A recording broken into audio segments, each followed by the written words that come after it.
Hello everyone, welcome to another lecture of organizational behavior and today our topic is specific applications of shortcut in organization. ये basically हमारा chapter number 6 है, perception and individual decision making. हमारा topic है specific applications of shortcut in organization. हम देखेंगे जो हम shortcut अपनाते हैं दूसरों के बारे में परसेप्शन बनाने के लिए, उनका यूज़ क्या होता है ऑर्गेनाइजेशन के अंदर। तो people in organization are always judging each other. Organization में जितने भी लोग होते हैं वो हर वक्त एक दूसरे के बारे में जजमेंट कर रहे होते हैं, जज कर रहे होते हैं, फैसला कर रहे होते हैं, राय बना रहे होते हैं। Manager must appraise their employee performance. Managers को अपने एम्प्लॉय की कारकर्दगी की लाजमी असेसमेंट करनी चाहिए, उसके बारे में जानना चाहिए कि वो कैसी है, एवेल्यूएट या एनालिसिस भी करना चाहिए कि कितनी बेहतर हुई है या नहीं हुई, और उसके बिना पे राय कायम करनी चाहिए। We evaluate how much efforts our coworker are putting into their job.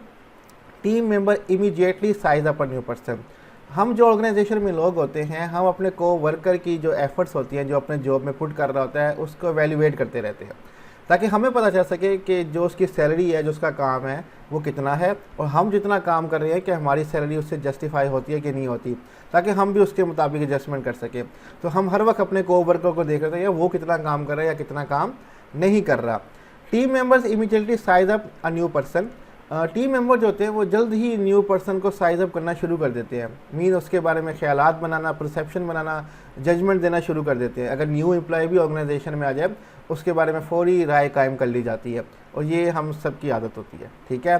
तो in many cases our judgment have important consequences for the organization. बहुत सारे केसेस के अंदर जो हमारी जजमेंट होती है, हमारा फैसला, जो हमारी राय होती है दूसरों के बारे में, उसके बड़े अहम नताइज होते हैं ऑर्गेनाइजेशन के अंदर। Let's look at the most obvious application. हम कुछ एप्लीकेशन देखते हैं हमारे शॉर्टकट का ऑर्गेनाइजेशन के अंदर। तो नंबर 1 हमारे पास है एम्प्लॉयमेंट इंटरव्यू। जब इंटरव्यू हो रहा होता है रोज़गार के लिए, नौकरी के लिए, उस पर शॉर्टकट जो हम परसेप्शन बनाते हैं, इनका क्या असर होता है या क्या यूज़ होता है, वो देखते हैं। Interviewers make perceptual judgment that are often inaccurate. Interviewer जो होता है, मीन्स के जिसने इंटरव्यू लेना होता है, वो अक्सर अपनी परसेप्शन की बेस पे दूसरों को जज करता है, उनके बारे में फ़ैसला करता है और वो अक्सर इनएक्यूरेट भी हो जाती हैं, ठीक है। ये क्यों होता है अब हम देखते हैं। Researcher shows we form impression of other within a tenth of a second based on our first glance. Researchers का कहना है कि हम किसी भी दूसरे शख्स के बारे में इंप्रेशन जमा लेते हैं, एक तासुर पैदा कर लेते हैं, राय कायम कर लेते हैं 0.1 सेकेंड के अंदर। जैसे ही हम उसको देखते हैं, पहली नज़र देखते हैं, हम उसके लिए अपने माइंड में एक इम्प्रेशन जमा लेते हैं। अब वो इम्प्रेशन अगर नेगेटिव होगा तो चाहे वो अच्छा भी होगा हमारे लिए नेगेटिव ही रहेगा, ठीक है। अगर वो पॉजिटिव बन गया तो वो नेगेटिव भी होगा, तो हम उसके बारे में पॉजिटिव सोचने की ज़्यादा कोशिश करते हैं। अब इसकी मिसाल आगे दी गई है। If these first impressions are negative they tend to be more highly weighted in the interview than if that same information came out later।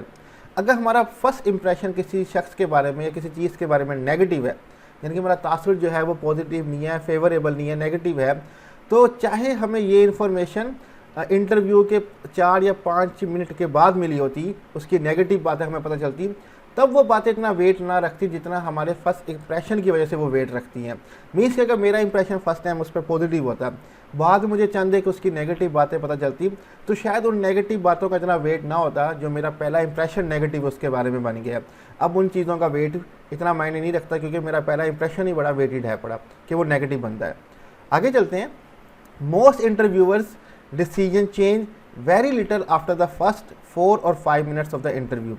Mostly interviewer का जो डिसीजन होता है वो कम ही होता है कि चेंज हो जाए 4 से 5 मिनट इंटरव्यू करने के बाद भी, क्योंकि जो पहला इंप्रेशन है उसका वेट बहुत ज़्यादा होता है और उसी बिना पे वो अपने डिसीजन कर रहे होते हैं। As a result information obtain early in the interview carrier greater weight than those information obtain later. क्योंकि जो इन्फॉर्मेशन हमें इंटरव्यू की शुरुआत में मिल जाती है उसका वेट हमारे माइंड में ज़्यादा होता है और हम उसके बारे में राय कायम कर लेते हैं, जबकि बाद में जो इन्फॉर्मेशन मिल रही होती है इंटरव्यू के दौरान उसका वेट इतना ज़्यादा नहीं होता। तो फर्स्ट इंप्रेशन जो है हमारा, चाहे वो नेगेटिव है चाहे पॉजिटिव है, वो जनाब जी दूसरों को जज करने के लिए बड़ा अहम किरदार अदा करता है। हमारी परसेप्शन बड़ी उसमें अहम किरदार अदा करती है और ये एम्प्लॉयमेंट इंटरव्यू में इसका बहुत ज़्यादा यूज़ होता है। चाहे वो पॉजिटिव हो चाहे नेगेटिव हो, वो एक अलग बात है। नेक्स्ट हमारे पास है परफॉर्मेंस एक्सपेक्टेशन। हम दूसरों से कारकर्दगी की क्या उम्मीद रखते हैं। People attempt to validate their perceptions of reality even when these are faulty. लोग जो हैं जो हकीकत के बारे में अपनी परसेप्शन या राय या ख्याल कायम करते हैं, चाहे वो गलत ही क्यों ना हो, उसको ठीक करने की, वैलिडेट करने की बहुत ज़्यादा कोशिश करते हैं। The term self fulfilling prophecy and Pygmalion effect describe how an individual's behavior is determined by other expectation।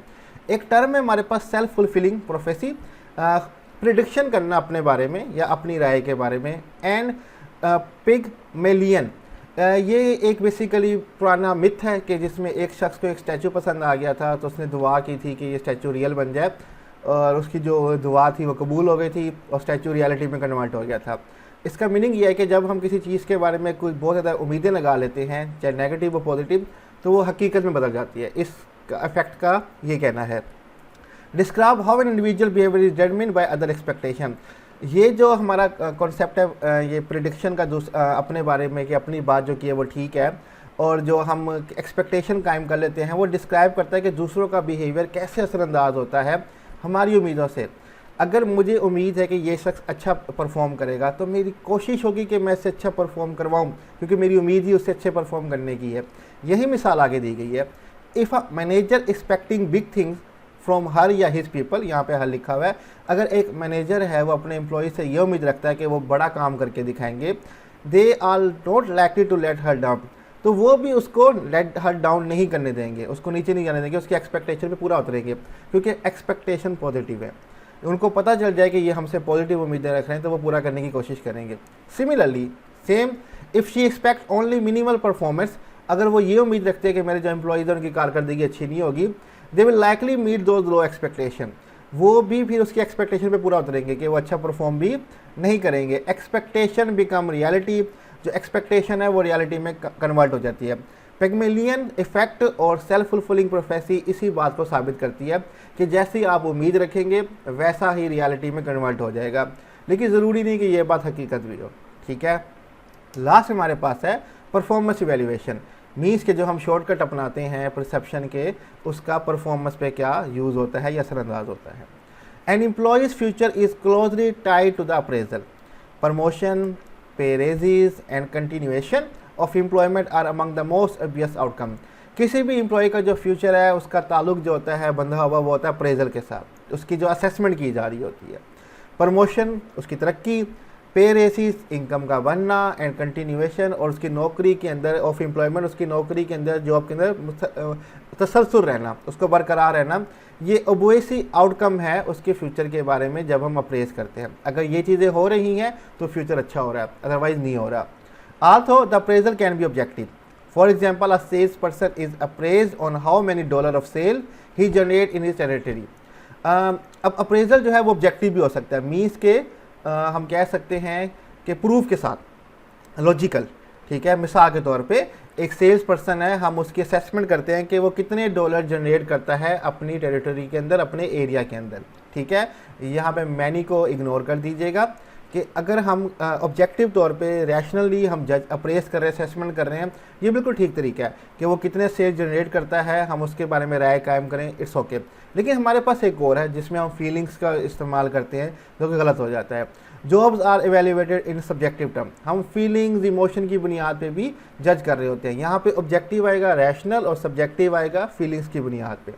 Subjective evaluation often necessary are problematic because all the error we have discussed thus far, selective perception, contrast effect, halo effect and so on affect them. Subjective evaluation जो होती है तो often necessary के हत्ता कि वो कभी कभी ज़रूरी भी होती है, लेकिन problematic होती हैं बिकॉज उनमें एरर आ सकता है। क्योंकि जैसे हमने डिस्कस किया लास्ट लेक्चर में, जब हम सेलेक्टिव परसेप्शन करते हैं, कॉन्ट्रास्ट इफेक्ट करते हैं, हालो इफेक्ट करते हैं, सो ऑन, जो भी बाकी हमारे शॉर्ट टर्म से जज करने के, वो अक्सर गलत साबित हो जाते हैं, तो उनका असर पड़ता है परफॉर्मेंस एवेल्यूएशन के अंदर। ठीक है, तो अगर हम सब्जेक्टिव होंगे तो मे बी हमारी जो एवेल्यूएशन है वो रॉन्ग हो सकती है, लेकिन ऑब्जेक्टिव होंगे तो काफ़ी हद तक वो ठीक होगी। तो ये बेसिकली हमारे पास स्पेसिफिक एप्लीकेशन और शॉर्टकट इन ऑर्गेनाइजेशन थे। थोड़ा सा कॉम्प्लिकेटेड टॉपिक था, लेकिन अगर ध्यान से सुनेंगे तो इंशाल्लाह आपको समझ आ जाएगा। इन स्लाइड्स का लिंक मैं डिस्क्रिप्शन में दे दूंगा, आप वहाँ से डाउनलोड कर सकते हैं। और कोई भी टॉपिक से रिलेटेड कोई क्वेश्चन हो तो आप मुझसे कमेंट में पूछ सकते हैं। अपना ख्याल रखिएगा, अल्लाह हाफिज़।